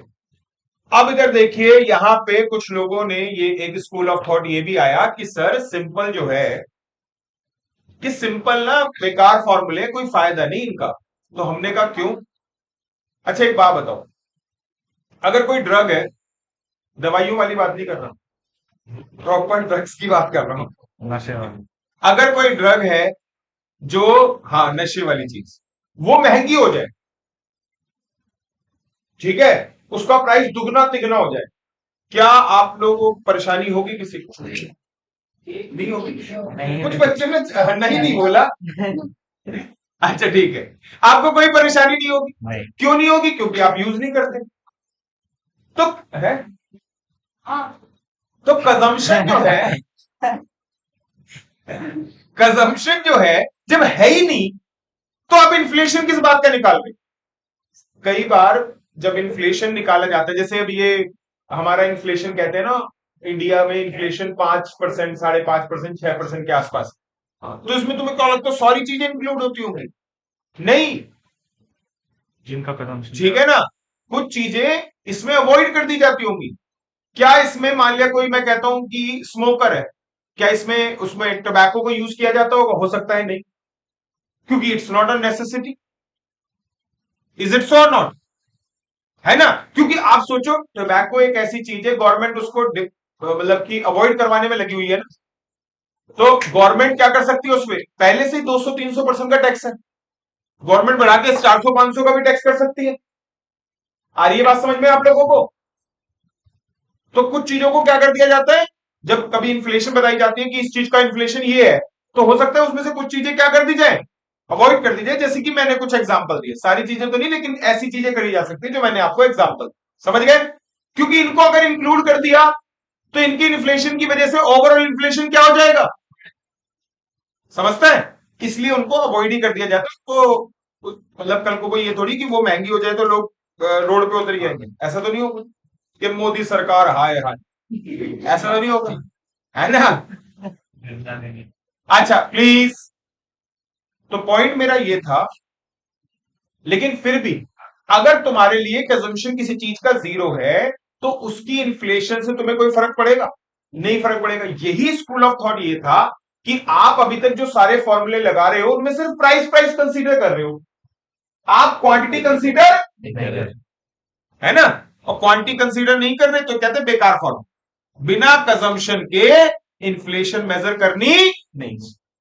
ठीक है, आ रही है बात समझ में? तो इस वजह से आपका, अब जैसे एग्जांपल के तौर पे मान लिया गौरव है, सर ठीक है ना? सर पर जैसे आपने ड्रग्स की बात करी कि प्राइस बढ़ गया तो कंज्यूम में हो गई, पर सर जिसको आदत लगी होगी वो तो प्राइस बढ़े में भी खरीदेगा, हाँ खरीदेगा। फिर तो कोई फर्क ही नहीं पड़ेगा। तो मेरा मेरा पॉइंट ये था ना कि सामने वाला जो हमें ये बता रहा था कि हम अभी तक कौन से मेथड पढ़ रहे थे, सुनो भाई ध्यान से, कौन से मेथड पढ़ रहे थे? सिंपल।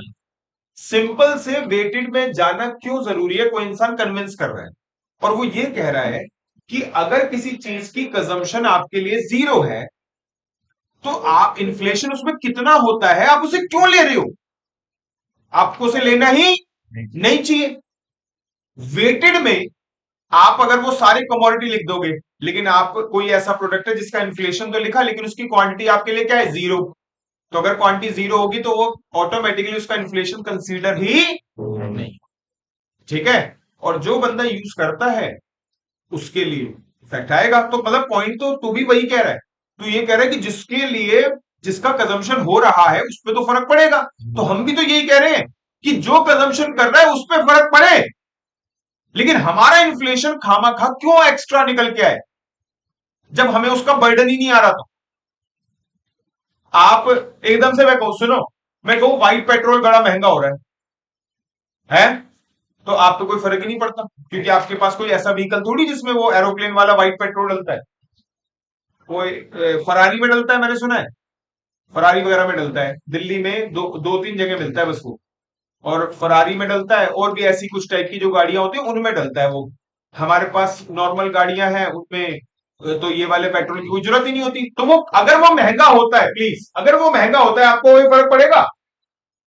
है ना? मान लीजिए तेरे पे पेट्रोल वाला व्हीकल था, मेरे पे सीएनजी वाला व्हीकल है, पेट्रोल पे इतने प्राइस राइज नहीं हुए पीछे कई सालों में जितने सीएनजी पे राइज हुए। तेरे पे कोई फर्क पड़ा? नहीं, क्योंकि तेरा पेट्रोल का व्हीकल है। मेरे पे फर्क पड़ा? हाँ।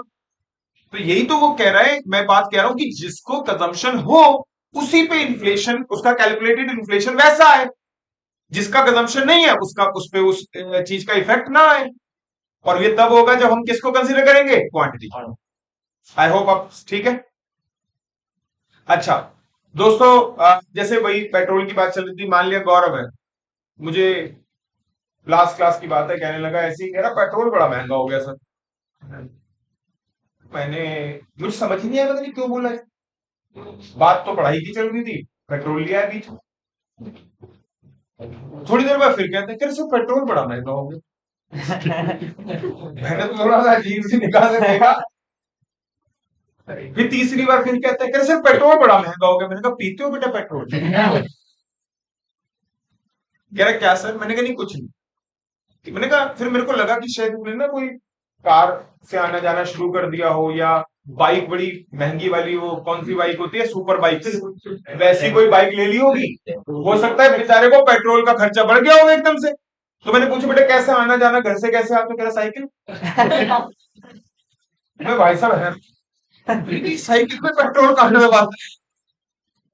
मैंने कभी ऐसा तो नहीं हवा की जगह है, या साइकिल की सीट हटा के पाइपों में पेट्रोल, कि साइकिल कह रही है मालिक आपने मुझे पेट्रोल पिलाया है, अब मैं आपको गाड़ियों से भी तेज चल के दिखाऊंगी। खैर ऐसा तो कुछ नहीं होता होगा ना। तो यानी कि अगर कंजम्पशन नहीं है तो हमें कोई परवाह नहीं, और हमारा इन्फ्लेशन जब निकल के आए तो वो जबरदस्ती उससे अफेक्टेड होना नहीं चाहिए। तो फाइनली आपका मैंने आप लोगों को मुझे ऐसा लगता है कन्विंस करा है कि वेटेड क्यों जरूरी है, और अगर क्यों जरूरी है तो फिर अब इसके फॉर्मुलेशन।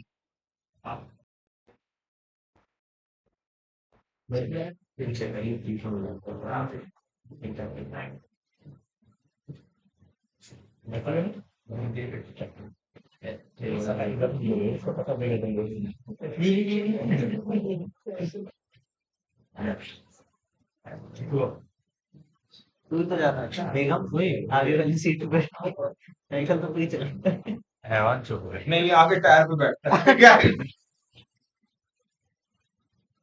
तो वही ना, पीछे थाली में से एक एक्स्ट्रा आता है।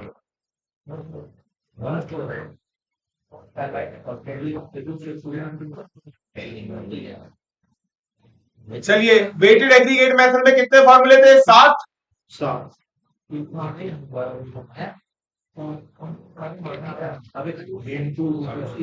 लेस पियर्स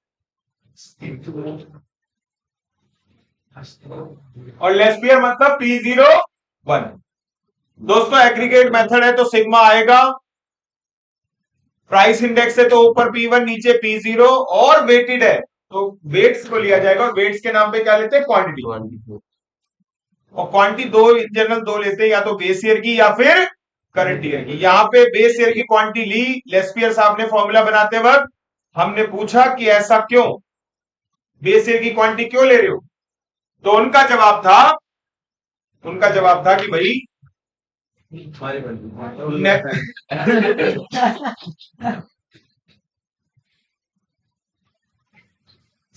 खैर, तो बेस ईयर की क्वांटिटी क्यों ले रहे हैं? तो उसने कहा कि सर देखो, नेसेसिटी प्रोडक्ट्स का कंजम्पशन कभी चेंज नहीं होता, चाहे चीजें महंगी हो जाए चाहे चीजें सस्ती। जैसे एग्जांपल के तौर पे मान लिया मुझे शुगर की दवाई लेनी होती है, और जो शुगर की दवाई जिस ब्रांड की मुझे बोली हुई है वो एक टैबलेट 15 रुपए की आती है, और 15 रुपए मतलब दिन में 2, तो यानी कि 30 रुपए, और महीने के 900, तो एक खर्चा है। तो ऐसे में मोदी जी ने मेरी ये बात सुन ली, मेरी करुण पुकार, ठीक है, और उन्होंने कहा शाम को 8 बजे आ गए, आज से नहीं, पहले भाइयों बहनों, ठीक है, आज से शुगर वाली जो मेडिसिन है ये आपका मान लीजिए जैसे वो इतनी सस्ती कर दी कि 200 रुपए का जो पूरा स्ट्रिप आता है वो कितने कर दिए? 20 रुपए, है ना? 200 रुपए का जो पूरा स्ट्रिप आता है 10 टैबलेट का, वो कितने का कर दिया? 20 रुपए का कर दिया। तो क्या मैं चम्मचों से भर भर के गोलियां खाऊंगा?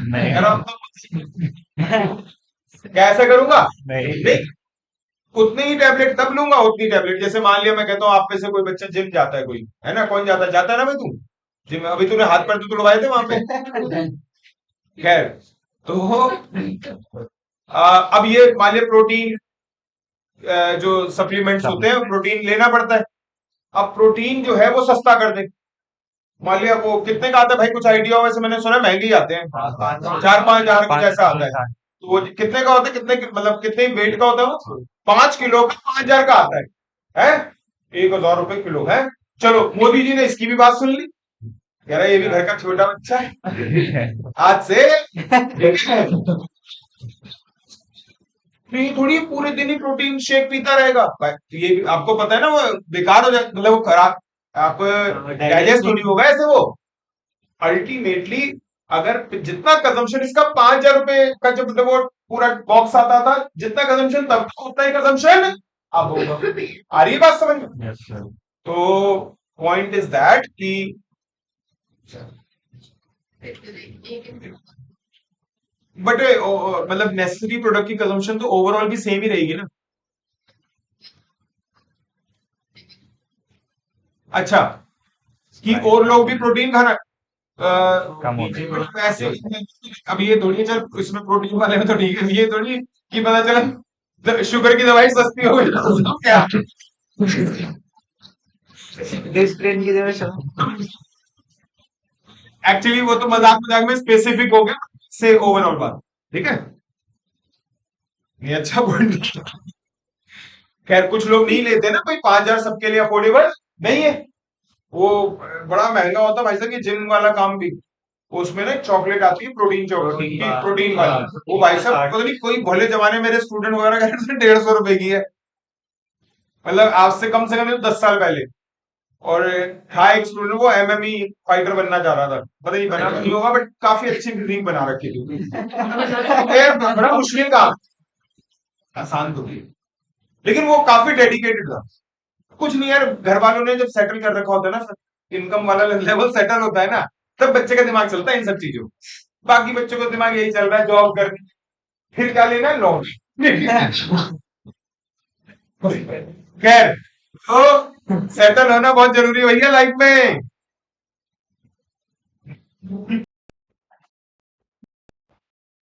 फिलहाल ये देखिए, ये मैंने बता दिया कि नेसेसरी प्रोडक्ट्स का कंजम्पशन चेंज नहीं होता, और मैंने कुछ एग्जांपल दिए जो up to a certain extent fit बैठ रहे, है ना। अच्छा, जैसे सॉल्ट हुआ बेटा, सॉल्ट सस्ता कर दें तो हम क्या भर भर के खाने लगेंगे? नहीं, हड्डियां गला देंगे, वैसा ही इतना नमक खाएंगे हम, ऐसा नहीं करेंगे। जैसे मुझे ध्यान है, नॉर्मल जो आता है ना ये सॉल्ट टाटा वाला, ये 25 रुपए का पैकेट आता है। 28 का 28 बड़ी दुकान है। इसमें इन्फ्लेशन आ गया ना सर। अच्छा ठीक है। और एक आता था पहले, हम वो यूज करने लगे थे, वो अनिल कपूर की एक ऐड आती थी, प्योरेट, वो 100 रुपए का आता था तब, नमक। और ऐसे भी टाटा वालों ने भी निकाला है, 25 वाला भी आता है टाटा का, 25-28 जो भी बोल रहे हैं, और 125-130 वाला भी आता है। लेकिन आप देखो, कंजम्पशन तो मैं 1 किलो ही रखता हूँ ना बेटा, या तो मैं 25 वाला पैकेट खरीद लूं या 125 वाला, कंजम्पशन कभी चेंज नहीं, है ना। खैर, एक मजेदार किस्सा सुना दो, सुन लो। मैंने 9th क्लास में था, 9th क्लास में, तो ये 8th 9th में ऐसी क्लास होती है जिसमें बच्चा ना घर के काम बहुत करता है। घर के काम पता है क्यों करता है? ये कमाई का साधन है। घर वालों से 50 रुपए 100 रुपए लेके गए, 90 रुपए का सामान, 10 रुपए किसके हैं? मेहनत के पैसे हैं ये। तो यही कमाई का साधन होता था, उससे हम वीडियो गेम या कोल्ड ड्रिंक, यही दो चीजों पे ज्यादा खर्च होते थे। तो खैर, मैं ऐसी 9th में या 10th में जब भी था, तो ना मेरे दोस्त ने ऐसी अफवाह उड़ी, ये बहुत पहली बार ऐसा हुआ था कि वो प्याज की कमी पड़ गई थी दिल्ली में, बहुत साल पहले, इतने मतलब तुम्हारे जन्म से भी पहले की बात कर रहा हूँ, जन्म से भी कम से कम 5-7 साल पहले की बात कर रहा हूँ, मैं काफी पुराना हूँ बेटा, ठीक है। 6 महीने पुरानी। आप इधर देखो, सुन लो प्लीज। तो भाई मेरा दोस्त आया, मैं पढ़ रहा हूँ, मैथ्स कर रहा था, पता नहीं क्या क्वाड्रेटिक इक्वेशन कुछ ऐसा, मेरा दोस्त आता है, कहता है मुझसे कि विशाल, मैंने सुना है जैसे ना कुछ दिनों पहले वो प्याज की कमी थी, कह रहा यार मैंने सुना है कि ना नमक की कमी पड़ने वाली है अब। भाई साहब, हम दोनों घर घर नहीं, बिजनेस नहीं, घर वालों से पैसे लिए भाई, अब हम बड़े हो गए, हमें ध्यान रखना है घर का, तो अगर फादर तो गए ऑफिस, तो अब जब ये बात पता चली है, तो इससे पहले कोई इमरजेंसी हो, हम ही सामान लिया है। जैसे कोविड के टाइम पे भी सबने छुट्टियां कर करके घर का राशन भरा था कि नहीं भरा था? भाई हम दोनों चल दिए, अपनी मैंने मदर से पैसे लिए और चल दिए। तो ना वहां पे हमने क्या करा, 5 रुपए की पैकेट आता था तो मैंने ना ऐसे बोला 4-4 ले लेते हैं। तो भाई साहब हमने 4-4 पैकेट ले लिए, दुकानदार ने दे दी 4 पैकेट। उसके बाद सीढ़ी से नीचे उतरे, तो पता नहीं मैंने दोस्त से बोला, दोस्त ने मुझसे बोला, अरे यार कम तो नहीं पड़ जाएगा? कहते कम तो नहीं पड़ जाएगा?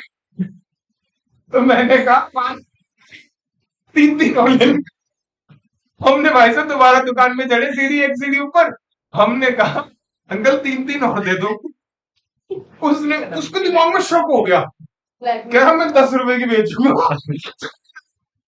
और हम ऐसे पागल 10 की भी खरीद रहे। हमने 4 20 की, उसके बाद 3 पैकेट आपके 30 के खरीदे, कोई बात नहीं लिया है, मतलब 7-7 पैकेट लिया है हम।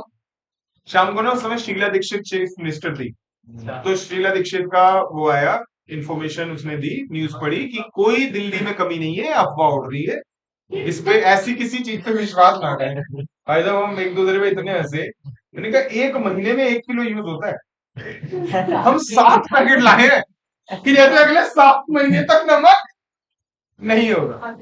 खैर, ये आपकी पैनिक बाइंग, ये सब आप इकोनॉमिक्स में ही पढ़ते हो, पैनिक बाइंग यही तो होती है। कि डर के मारे आप ज्यादा से ज्यादा खरीदो। फाइनली यहां पे देखिए लेस्पियर, इसके बाद आगे देखिए प्लीज।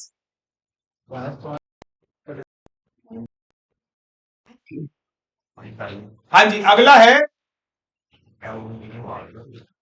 पाश्चे। और पाश्चे जो है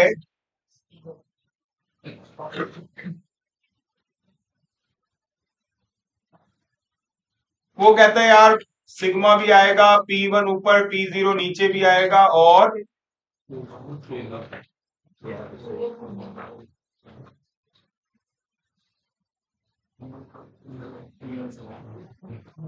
ठीक है, ये पाश्चे का फॉर्मूला है, ऊपर लेस्पियर का और नीचे पाश्चे का। फर्क आपको दिख रहा है, क्वांटिटी बस कौन सी वाली ले ली, करंट ईयर। बहुत सारे रीजन है, कुछ कहना चाहते का ना?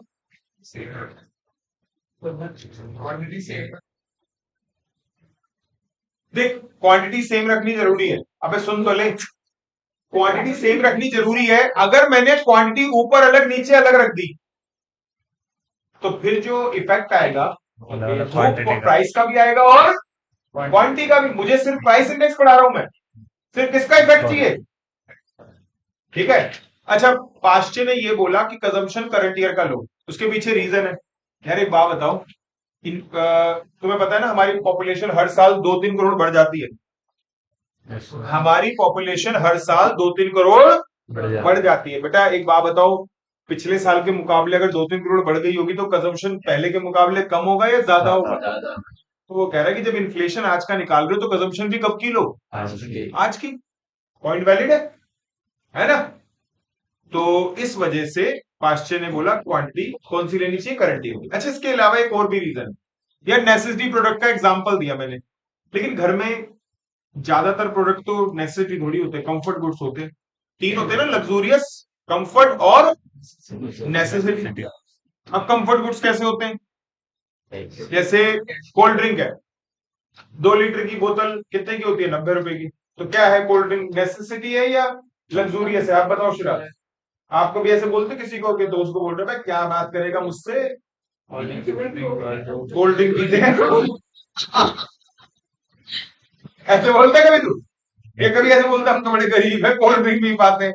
नहीं, कंफर्ट गुड से आप 90 रुपए की 2 लीटर की बोतल है, उसे कर दो 2 लीटर की बोतल 9 रुपए की। सिराज के घर गए, सबके लिए कोल्ड ड्रिंक। मैंने थोड़ा बोला, मैंने कहा सिराज मेरा गला खराब है बेटा, पानी चाहिए। कह रहा सर सॉरी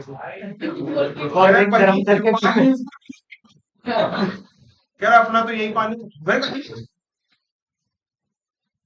खा मखा टंकी में पानी चढ़ाओ, नीचे आरओ लगवाओ, फिर बोतलें भर के फ्रिज में डाल, इससे अच्छा बोतल खोलो और वैसे तो बात तो सही है।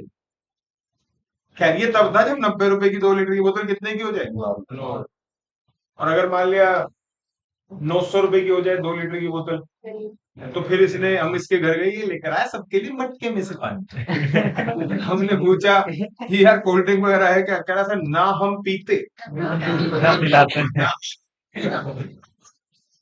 चेंज देखो कैसा हो जाता है इंसान। खैर, तो आप एक बात बताओ, जब मेजोरिटी ऑफ द प्रोडक्ट घर में कंफर्ट गुड्स है तो कंजम्पशन कब की लेनी पड़ेगी, आज की। बस ये पॉइंट है। और अगला देख लीजिएगा, सर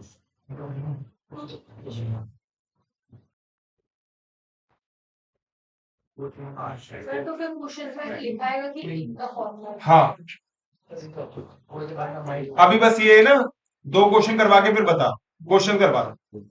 फिशर्स, अच्छा ये याद करवाने का तरीका बताए तो, बड़ा अच्छा तरीका है याद करने का, देख लो। लेस्पियर और पाश्चे दोनों का याद करवाए दो। लेस्पियर के लिए बेटा सभी बच्चे बोलो एक बार, पी क्यू, लाउडली बोलो, 1000। और ये देखो पी क्यू ठीक है।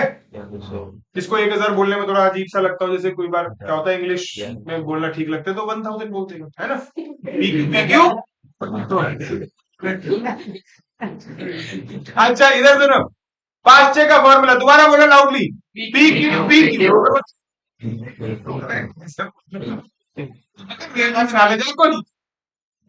1100 दिख रहा है। तो एक बार सभी बच्चे लाउडली बोल के बताएंगे लेस्पियर का फॉर्मूला, पास्चे का फॉर्मूला, है ना। फिशर का फॉर्मूला,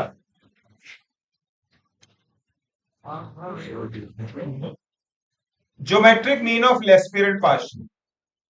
आप सबको पता है दोस्तों, ज्योमेट्रिक मीन निकालने के लिए क्या करते हैं, दो चीज, जितनी चीजें होती हैं उनका मल्टीप्लाई फिर उनका स्क्वायर।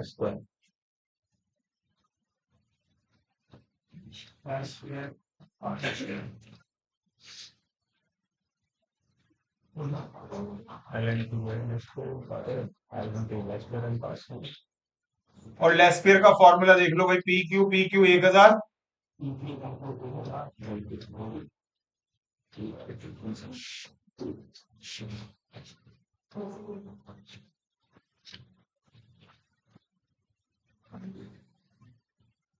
और पी क्यू 1100। अच्छा 100 इसका है, 100 इसका है, तो वो 100 का स्क्वायर होके क्या हो जाएगा, रूट से।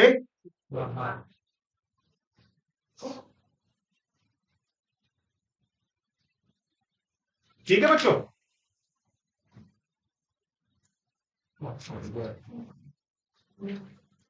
फिशर हो गया और इसके बाद डॉर्विश बोले, फिर इस पे क्वेश्चन करवाए।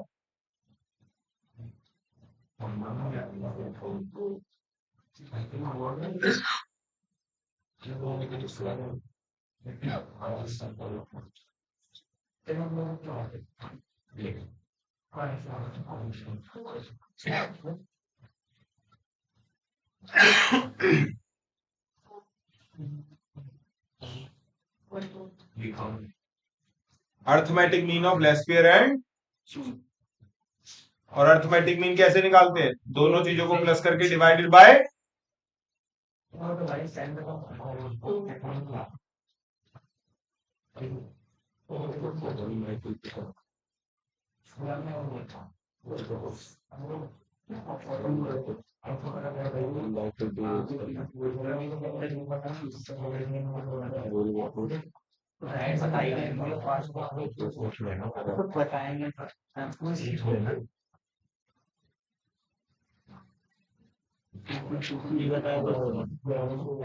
ये लिख लो, फिर क्वेश्चन करवाता हूं। अभी ना 4 फॉर्मूले लिखवाए ना, तो पहले इन 4 के बेसिस पे क्वेश्चन करवाता हूं कैसे कैसे आते हैं, फिर बचे हुए 3 भी करवा, ठीक है।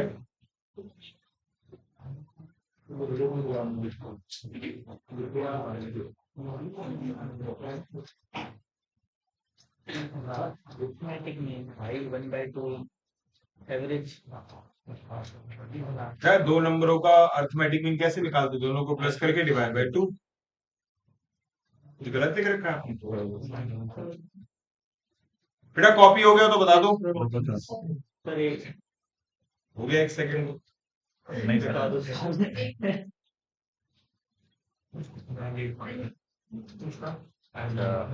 हटा दो।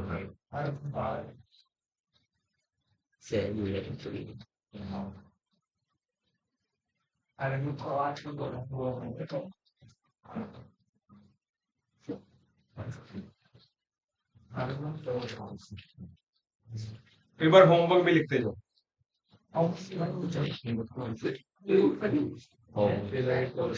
लिखो 7 एडिशनल क्वेश्चन बैंक में दे रहा हूं, 100 क्वेश्चन है। सुनो, एडिशनल क्वेश्चन बैंक में 100 क्वेश्चन है, सारे मुश्किल वाले मैं करवा ही दूंगा, मैंने बोल ही दिया है। और अगर कुछ होमवर्क भी दिए और नहीं हुए तो वो भी करवा दूंगा। तो ये 100 क्वेश्चन करने के बाद पेपर में कुछ बाहर नहीं आ सकता। अभी लिखो 7, 8, 9, 10, 11। चलो एक पहले तो ने 14 क्वेश्चन करके देख। अरे और दे रहा हूँ यार, रुक जा, तुझे पेट भर के दूंगा।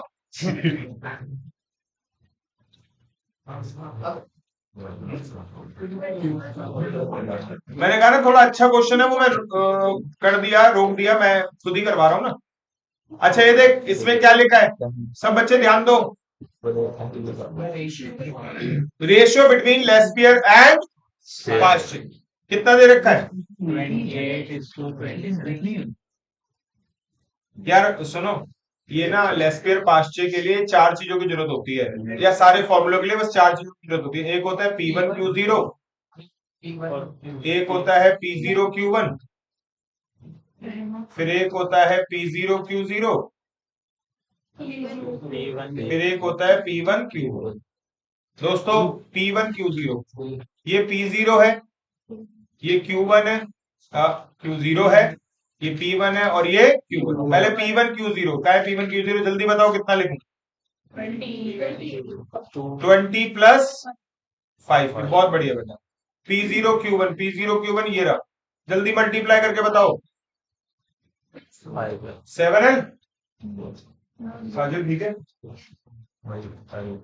सोच विचार रखी। अरे L into 5 5L, L into 2 12, 5L और 12 का टोटल। चल P0Q0, चल जल्दी कर मल्टीप्लाई, ठीक है? P1Q1 कर मल्टीप्लाई, पहले बता, ठीक है सबके लिए? Very good. अच्छा, लेस्पियर का फॉर्मूला तो आपको पता ही है, PQ 1000।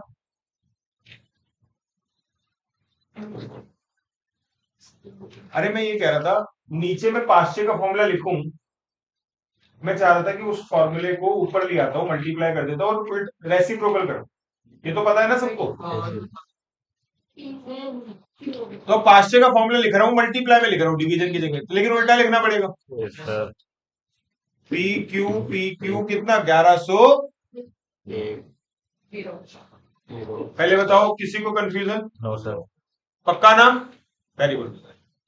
अच्छा, ये सब बराबर किसके आएगा? 28 अपॉन में 27। यार P1Q0 की वैल्यू बोलो। 20 प्लस P0Q0 की वैल्यू 15 P0Q1 की वैल्यू 7L और P1Q1 की वैल्यू 10 प्लस 40।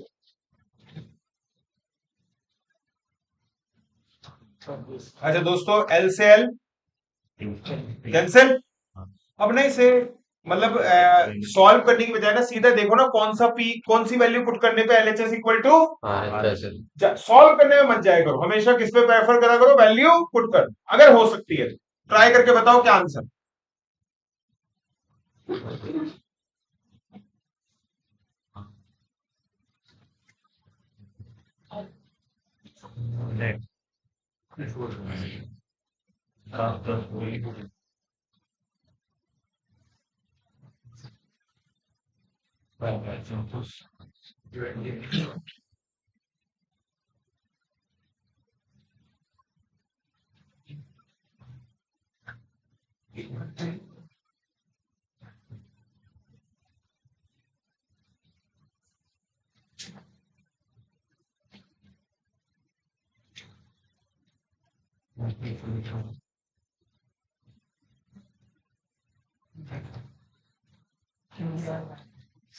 बीस से आ रहा है, किसने बोला? सही है, ठीक है। ज्यादा डरा मत कर, बस जवाब आ गया तेरा तो दे दिया, गलत होगा या सही होगा, है ना? गलत होगा तो पता चल जाएगा, सही होगा तो। Yes of course B is the answer. 4 से आ रहा है, ठीक है? करके देख लियो, अगर अभी नहीं हो रहा ना करके देख बेटा। पी की जगह बस 4 पुट करना है। अब मैं बता दूं, ये देखो, पी की जगह 4 पुट करो ऊपर न्यूमरेटर में। 4 इंटू 5 आ गया सर। 20, 20 प्लस 20 40। 40 इंटू 7 280। हाँ तुम नहीं कर पाते, मैंने कर। अब नीचे पी की जगह 4 पुट करो। 4 इंटू 2 8 प्लस 10 18 270 270। 0 से 280 अपॉन में 270 मतलब 28/2। ठीक है? तो दोस्तों मुझे लगता है टाइम ओवर हो गया है, और आप एक काम करें, होमवर्क मार्क करें। मैं एक बच्चे ने बोला बस, तो मैं उस बच्चे को निराश नहीं करूंगा और लिखता जाए अब सभी। 15 16 17 90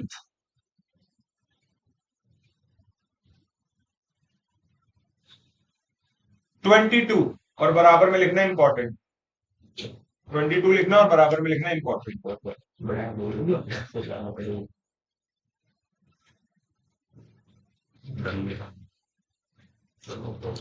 34 और बराबर में लिखना इंपॉर्टेंट एडिशनल क्वेश्चन बैंक में से यस सर 36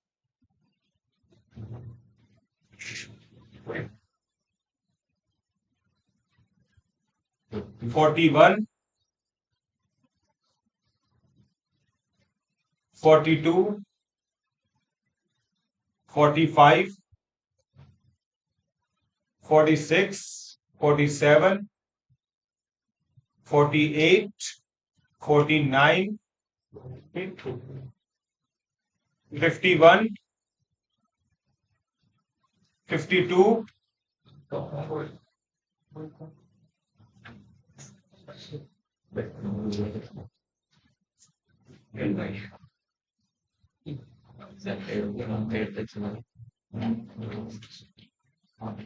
65 ब्रैकेट में लिखना इंपॉर्टेंट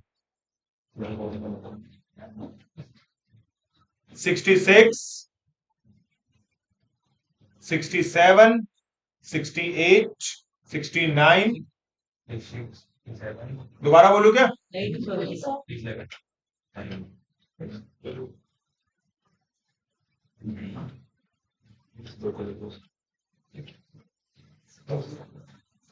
77 78 तो 77 77 78 80